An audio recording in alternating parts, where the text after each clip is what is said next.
ឬតែគេនិយាយ PM 2.5 PM 2.5 តើវាជាអ្វីទៅវាសំដៅដល់ละអองធូលីឬភាគល្អិតក្នុងខ្យល់ដែលមានអង្កត់ផ្ចិតតិចជាង 2.5 មីក្រូម៉ែត្រ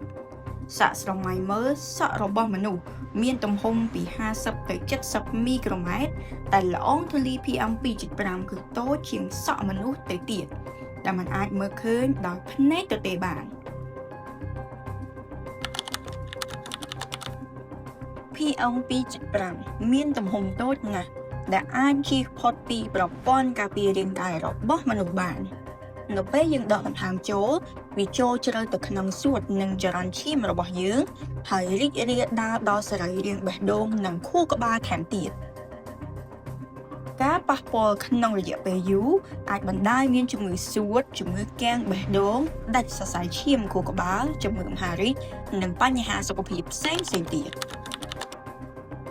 វាមានប្រភពមកពីផ្សែងយានយន្តផ្សែងរោងចក្រការដុតសម្រាមទូទៅការដុតកាកសំណល់កសិកម្ម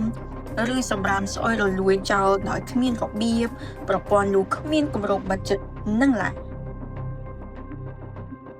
ចលនាមេដាធម្មជាតិជឿជាក់ថាប្រជាពលរដ្ឋខ្មែរនៅមិនទាន់ដឹងនៅឡើយទេថាតើកំហាប់ខ្យល់ពុលទាំងនេះជាពិសេសដែលកំពុងប្រមូលផ្ដុំនៅទីក្រុងភ្នំពេញ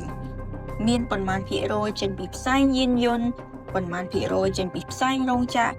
និងប៉ុន្មានភាគរយចេញពីប្រភពផ្សេងទៀត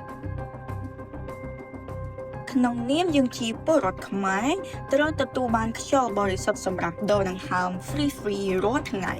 មានសំណួរនិងសំណូមពរដូចខាងក្រោម 1. តើប្រទេសកម្ពុជាបានធ្វើអ្វីខ្លះដើម្បីបញ្ជ្រាបចំណេះដឹងនេះយ៉ាងពិតប្រាកដទៅកាន់ប្រជាពលរដ្ឋជាពិសេសតាមប្រព័ន្ធអប់រំ 2. តើនាយកដ្ឋានគុណភាពខ្យល់សំឡេងនិងលំញ័រកំពុងស៊ើបអង្កេតអំពីកំហាប់ខ្យល់ពុលទាំងនេះដែរឬទេបើមិនទាន់ធ្វើទេយើងស្នើឲ្យរដ្ឋាភិបាលចាត់ចែងភ្នាក់ងារឈ្មោះក្រុមស៊ើបអង្កេតខ្យល់ពុល PM 2.5 ជាបន្ទាន់